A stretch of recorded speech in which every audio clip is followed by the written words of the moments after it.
दोस्तों नमस्कार। बिहनिया संजय से मैं कौशल तिवारी। कवर्धा शहर में 2 माह पहले हुए दंगा के आरोपी राजनांदगांव के सांसद संतोष पांडे और पूर्व मुख्यमंत्री डॉक्टर रमन सिंह के पुत्र अभिषेक सिंह को कवर्धा पुलिस ने फरार घोषित कर दिया है। कवर्धा पुलिस ने कवर्धा में हुए दंगे के लिए इन दोनों ही भाजपा के कद्दावर नेता को आरोपी बनाया था और तब से उनकी गिरफ्तारी नहीं हो पाई थी। गिरफ्तारी नहीं होने की वजह से कवर्धा पुलिस ने तहसीलदार से इन दोनों ही फरार आरोपियों की चल अचल संपत्ति का ब्यौरा मांगा है ताकि आगे की कार्रवाई की जा सके, संपत्तियों को राजसात किया जा सके। आपको याद होगा कि कवर्धा में सिर्फ एक झंडे को लेकर किस तरीके से विवाद हुआ था और पूरी भाजपा ने इस मामले को भुनाने की कोशिश भी की थी और पूरे प्रदेश से भाजपा नेताओं का जमावड़ा भी किया गया था। इस मामले का सबसे दुर्भाग्यजनक पहलू ये है कि इस मामले के बहाने छत्तीसगढ़ की शांत फिजा में आग लगाने की कोशिश हुई थी। छत्तीसगढ़ में कभी इस तरह की परिस्थितियां पैदा नहीं हुई कि 2 समुदाय के लोग आपस में लड़ाई झगड़ा करें, लेकिन सत्ता जाने के बाद भारतीय जनता पार्टी ने धर्मांतरण और इसी तरीके के दूसरे मुद्दे को जिस तरीके से हवा देने की कोशिश की है, उसकी वजह से शांत छत्तीसगढ़ में भी सांप्रदायिकता का जहर घुलने लगा था। इस मामले में पुलिस ने बड़ी बखूबी से काम किया और बड़ी घटना को रोक दिया। इस घटना के आरोपियों की लगातार गिरफ्तारियां हो रही थी, लेकिन राजनांदगांव के भाजपा सांसद संतोष पांडे और पूर्व सांसद अभिषेक सिंह की गिरफ्तारी नहीं हो पाई थी। पुलिस का कहना है कि वह गिरफ्तार करने की लगातार कोशिश कर रही थी, लेकिन ये दोनों ही आरोपी पुलिस गिरफ्त से बाहर थे। हालांकि सांसद संतोष पांडे और अभिषेक सिंह दोनों ने ही इसे कांग्रेस सरकार की बदलापुर की राजनीति बताते हुए कहा कि वे अपने दौरे की जानकारी पुलिस को देते रहे हैं। संतोष पांडे ने तो यहां तक कहा है कि उनकी सुरक्षा में खुद पुलिस लगी रहती है। ऐसे में वे हर कार्यक्रम में जा रहे थे। उनके कार्यक्रम की सूचनाएं अखबारों में प्रकाशित हो रही थी, फिर पुलिस उन्हें फरार घोषित कैसे कर सकती है। लेकिन राजनीति के ककाहरा को समझने वाले जानते हैं कि राजनीति में इस तरीके का खेल किस तरीके से चल रहा है। कल ही उत्तर प्रदेश में जो कुछ हुआ वह भी अपने आप में हैरान कर देने वाला है।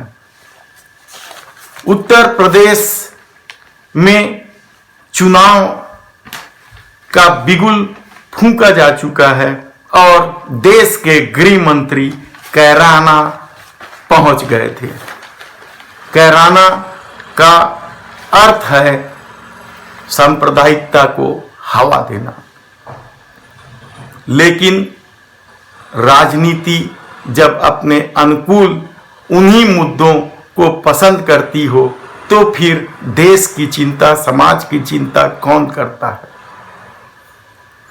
राजनीति का दिवालियापन इससे और अंदाजा लगाया जा सकता है कि आज नेताजी सुभाष चंद्र बोस की जयंती है।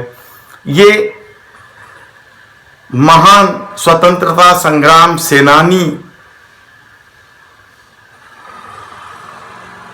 की जयंती को लेकर सभी लोग जोर शोर से तैयारी कर रहे हैं, उन्हें श्रद्धा सुमन अर्पित कर रहे हैं। लेकिन राजनीतिक दिवालियापन कुछ अलग ही कहानी कहता है। जिस सुभाष बाबू को आज वे लोग याद कर रहे हैं जो गांधी को मिटा देना चाहते हैं। सुभाष बाबू कांग्रेस के कद्दावर नेता भी माने जाते थे। आजादी की लड़ाई में उनकी भूमिका को कोई नकार नहीं सकता, और वही सुभाष बाबू महात्मा गांधी को राष्ट्रपिता कहकर पहली बार संबोधित किए थे। तब से पूरा देश महात्मा गांधी को राष्ट्रपिता कहता रहा है, मानता रहा है। लेकिन जो लोग महात्मा गांधी की धरोहर को मिटा देना चाहते हैं, वे सुभाष बाबू की इतनी सी बात को समझने को तैयार नहीं है कि महात्मा गांधी किस तरीके के शख्सियत थे। जो लोग सरदार वल्लभ भाई पटेल को आगे कर नेहरू के कद को छोटा करना चाहते हैं, वे उन्हें मालूम नहीं है कि सरदार वल्लभ भाई पटेल के मन में नेहरू के प्रति कितनी श्रद्धा थी। लेकिन राजनीतिक दिवालियापन है। इन दिनों अपना इतिहास लिखने का जो भूख सवार हुआ है, वह पागलपन के हद तक बढ़ता जा रहा है। वे पुराने चमकदार इस देश के इतिहास को मिटा देना चाहते हैं। सेंट्रल विस्टा बनाने की चाह में कितनी ही बिल्डिंगें गिरा दी गई जो लोक महोत्सव की थी, जो हमारी धरोहर मानी जाती थी। अमर जवान ज्योति ज्वाला जो 1971 के सबसे बड़े जीत का प्रतीक था, उसे भी बुझा दिया गया।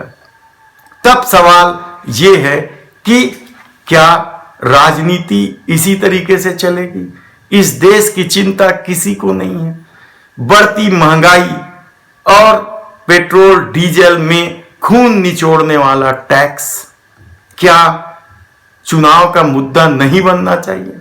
बढ़ती बेरोजगारी क्या चुनाव का मुद्दा नहीं बनना चाहिए? किसानों की मौत, 3 कृषि कानून, एमएसपी पर कानूनी जामा पहनाने का मामला क्या चुनावी मुद्दा नहीं बनना चाहिए? लेकिन ये राजनीति कहां स्वीकार करती है? सत्ता में आने के लिए वह उन्हीं मुद्दों को अमली जामा पहनाने की कोशिश में लग जाती है जिन मुद्दों से उन्हें सत्ता मिले। उनके लिए देश समाज कोई मायने नहीं रखता, लोगों की जिंदगी कोई मायने नहीं रखता। यह बात मेघालय के राज्यपाल मलिक जी ने किसान आंदोलन में प्रधानमंत्री से चर्चा के दौरान निकली बातों को सार्वजनिक करके बता दिया है। एक बार जरूर सोचिए कि देश से बड़ा क्या हो सकता है। आखिर हम सरकार किस लिए चुनते हैं? यदि वह महंगाई पर कंट्रोल न कर सके, यदि वह बेरोजगारी को दूर न कर सके, तो फिर ऐसी सरकार का बने रहने का क्या अर्थ है? धन्यवाद।